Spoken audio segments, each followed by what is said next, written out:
My name is Christopher Gall, and I'm a member of the Novato Community Alliance. And I'm very concerned at MTC and ABAG's most recent SCS, as we've heard tonight, in particular the changes from last version and the implications to the city of Novato.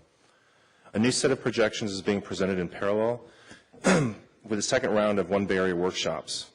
Despite City Council's agreement that the original housing quota was reasonable, why is MTC and ABAG still coming back to Novato for more housing? It is imperative the Council asks the right questions of MTC and ABAG and pushes for real answers. We need to stand up for ourselves, and we look to you for that. Novato Community Alliance has 5 key questions that we believe need to have satisfactory answers, and urge you to include these in your formal response. Number 1, MTC and ABAG arbitrarily increased the span of this plan by 5 years to the year 2040. A 5-year increase, as we've heard, does not explain a doubling of Novato's housing numbers from 778 to upwards of 1,605. Furthermore, with any certainty, does anyone here know how transportation will change in the next 40 years? At that point, would all this government regulation, would the invariable cost and change really be worth it? And what will happen if ABAG and MTC choose the wrong direction? Who pays in the end?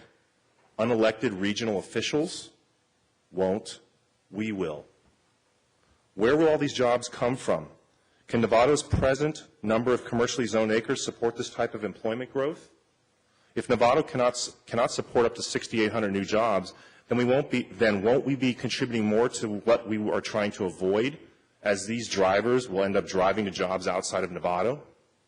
Number 3, what is the, as we heard a bit ago, what is the assumed mix of jobs across income lines? Will Novato just have thousands more low-income housing dumped at our doorstep? Number 4, was there a connection between Novato's housing number almost doubling and San Rafael's number being reduced by up to 50%? What is the relationship between the new alternative scenarios and San Rafael's strong objections to their original housing numbers? Was it purely political calculation? And number 5, as Gail mentioned, does Hannah Ranch have anything to do with this huge increase for Novato? That needs to be asked. Lastly, Novato Community Alliance wants to acknowledge Dave Wallace's courageous and informative staff report and hopes that each of you carefully study it, come together as a unified voice for Novatoans, and provide a thoughtful response on behalf of all of us here in Novato.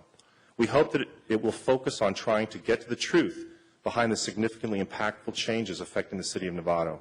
The people of Novato will be looking to you all for those explanations. Thank you, and we look forward to seeing your response. Thank you very much, Chris.